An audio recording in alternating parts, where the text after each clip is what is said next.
Well, it's Arbuthnot the Pirate, and we don't want to tell you, but if you're involved with, generally speaking, the Cabal, then you want to know more about, what's going on with the elite on planet Earth.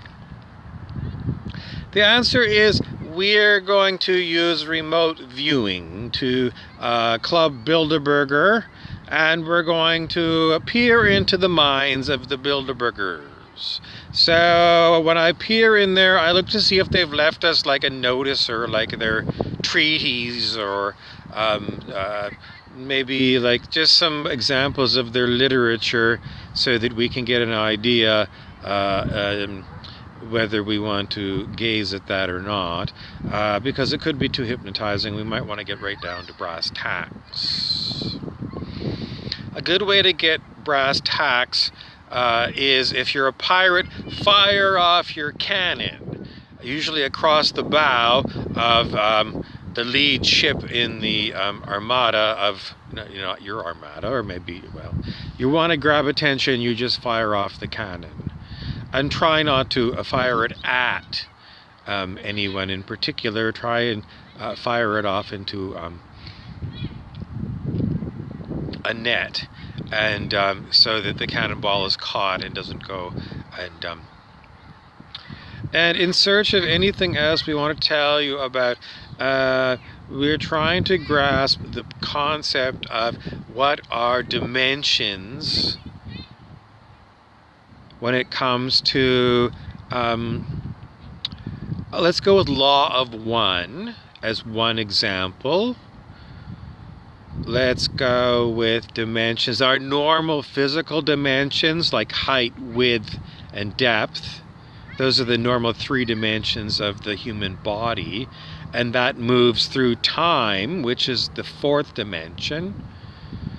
The 5th dimension is, this is where we might have conflicting definitions, I think. I think there might be some kind of 5th dimension in like classical physics. Physics you take at a university in natural sciences, for example.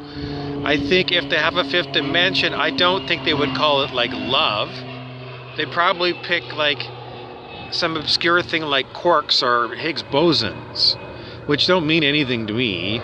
Oh, it's a God particle. I don't know. It still doesn't work for me. So, the 5th dimension to me is, it comes from listening to this song by the band, the musical band, The 5th Dimension, and the song was Age of Aquarius, approximately 1969 release of the album, the old LP. Anyway, that's my idea what 5th dimension is, and it's definitely a more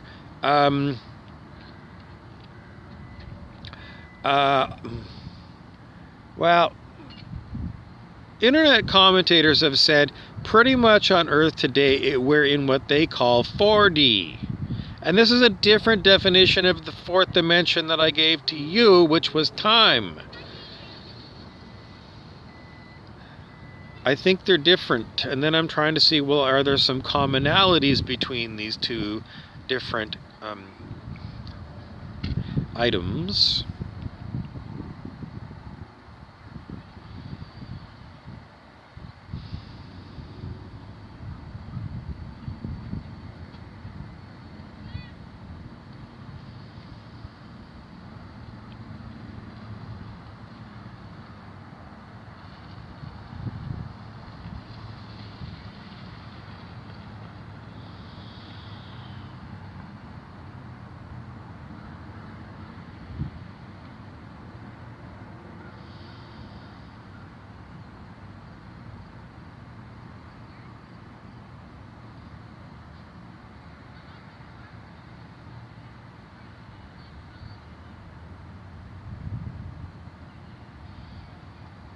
And we want to finally remind you all that Arbuthnot the Pirate is working on behalf of Robin Hood.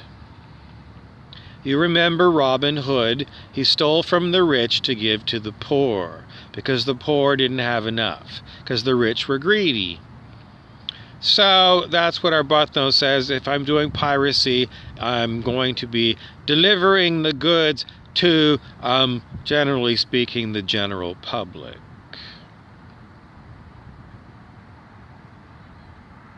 And disposal of land is really a huge thing. And, these land redistributions that have been done as presented to us through Western news, generally speaking, land reform that was presented to us in Zimbabwe, Africa, was that Robert Mugabe took all the land from the white farmers and gave it to the warlords that were, generally speaking, of a black complexion.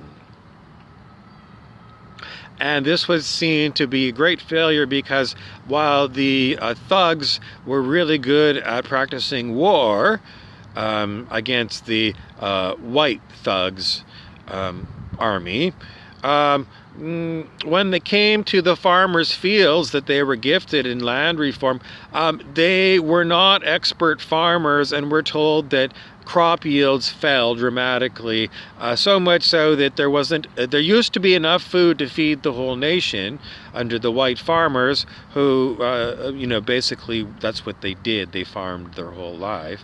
And then we were told that, it just led to economic collapse in Zimbabwe and harsh conditions, importing food and running out of cash, and then having to print more cash, creating enormous hyperinflation, the same as what happened in pre-World War II Germany.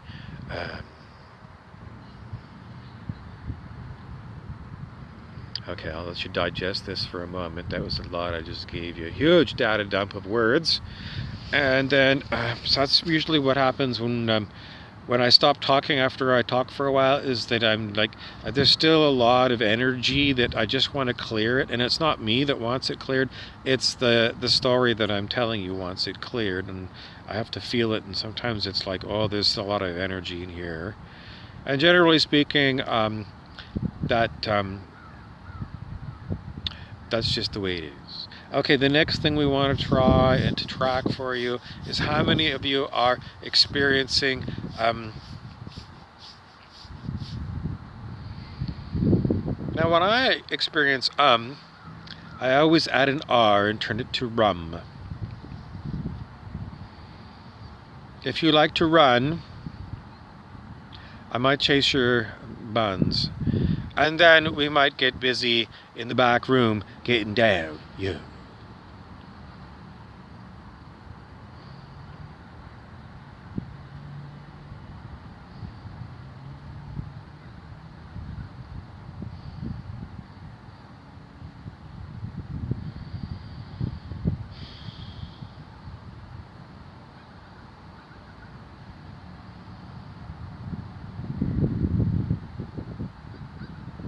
We were listening for other people's voices today, and we heard Sulu from Star Trek's voice come through.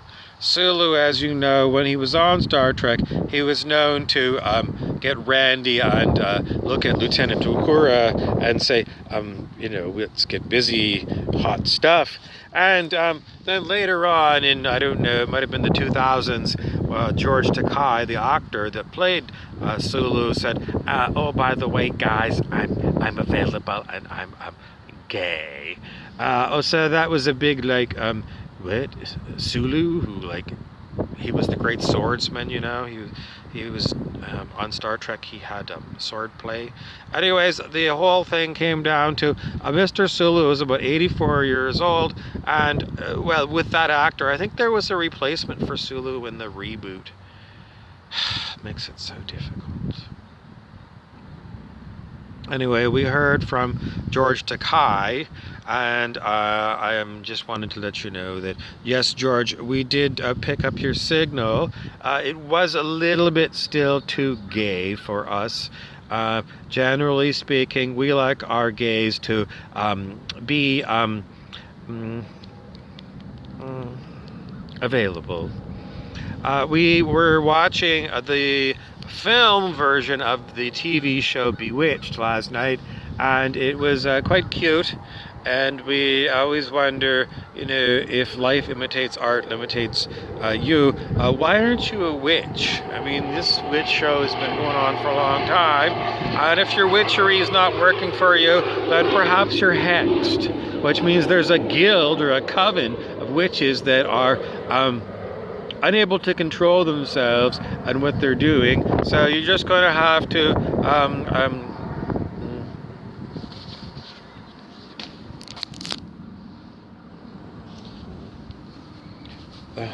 call magical first aid. I'm not sure if we can actually patent the name that we just gave you, but generally speaking, it's first aid when it's like the Red Cross kind of hat. So spiritual first aid for today. Most people today are having some problems with recalling exact events.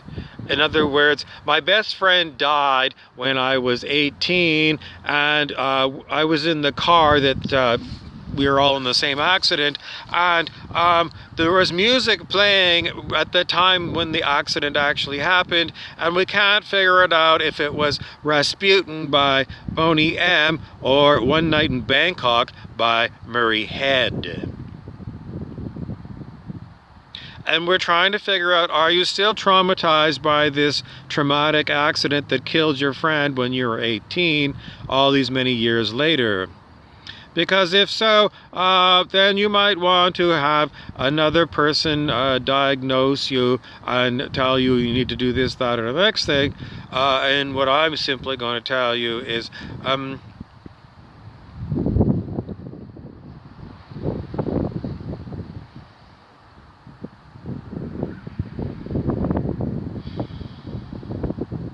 now you'll be me, and I'll be that person who's like having a spiritual emergency. So you're looking at me, and I'm acting like the patient. Okay, you're the doctor, I'm the patient. So I can take this off. Okay. And then I'm the patient, you're the doctor for the spiritual emergency, and you're going to say to me, just like the doctor in Star Trek, what is the nature of your medical emergency? Or maybe I would just say, what is the nature of your spiritual emergency?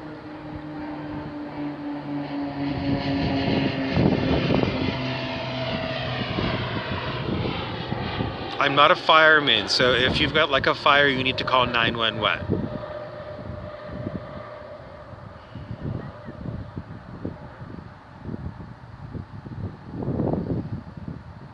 You need an enlightenment intensive. That is the prescription. So we might often recommend our enlightenment coach, whose name is Bob Frizzell, and he lives in Australia. No, that was incorrect. His name is Bob Ross, and he lives in Australia. Bob Frizzell is our movie producer. Generally speaking, we always use the same physical form because that's the actor known as Bobby Burrows. Thank you for watching. Okay, now we're going to see if we can get Bob Ross in Australia for your enlightenment so that you can help cure, me, the patient. Okay, so just a minute. Oh dear, Bob Ross didn't come, so I'm going to try and see if I can do Bob Ross. He's Australian, so I have to have kind of an Australian accent and some like Australian terms. Like that, like the outback. So if I was to say outback in Australia, how would that go? Canadian is outback. Canadians always say oot as out in a boot. But only if you're a Newfie. Only Newfoundlanders say it that way. And they were like their own independent country before they joined Canada. So they're different. They're like, Newfie is Newfie, it's different. Different country than Canada. But, today it's one of the provinces of Canada. Quebec province is also like Newfoundland. Newfoundland and Quebec are totally like their own...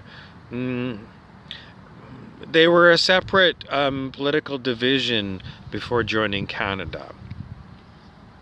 Now, why do we want? Oh, because we're trying to get Bob Ross's character here. So Bob Ross is an Australian. They don't always speak with Australian accents. The Australian actors can, like Nicole Kidman, who I watched last night in Bewitched. She's from Australia, but when she spoke last night in Bewitched, she spoke with basic American English that you would find on, well, even way back in like Bewitched, the original TV show. Might have been like 1960s, I would say. 1965 to 1970, say. It was like the original episodes were shown in black and white, and then color TV was introduced in the late 1960s, I think. And then they had color episodes. It was a change in technology of the television set that you had at your home. The original TV sets that were released to the consumers were black and white television. And then color television was released later, and it was a different, how much different? Well, it was a related technology to black and white television. They just wanted to add, instead of black and white, they wanted to have red, green, and blue signals. So they went from, is it going from a binary to a trinary system? In any event, Bob Ross would tell you the best way to deal with your spiritual emergency,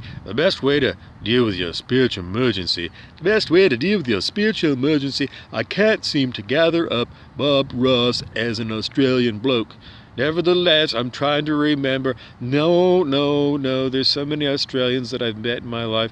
Generally speaking, they do have an Australian accent. It sounds like New Zealand. You might get it confused for South African English. To an American from Iowa, an Australian will sound perhaps like someone from Great Britain. Or United Kingdom, but they're not the same accent. In any event, Bob Ross is going to speak this way and say, let's be real. What's going on right around you? Are there bombs going off right in front of you? Are you in the middle of a burning tower, the towering inferno, or is it just a threat? And if it's just a threat, then the spiritual way to deal with threats is you use your instincts. And I use letting go as my way of dealing with threats. If you're in California or Australia and you're in the middle of fire season and there's wildfires burning all the wood around you, in your house, and the power is on and off, and you look out the window this morning and the sky is black with black smoke, and then you see patches where it turns bright, very bright orange because of the fire reflecting in the clouds, then the way that I would deal with that is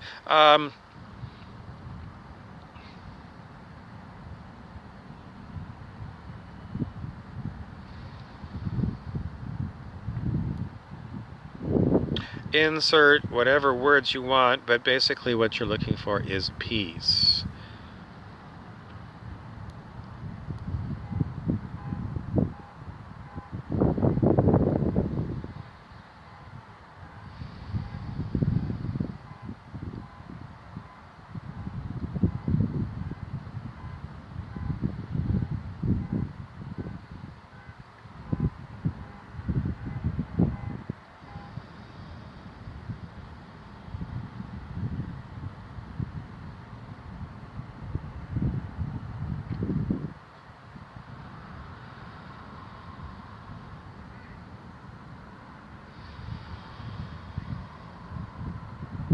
Thank you for watching. I'm Bob Ross Down Under.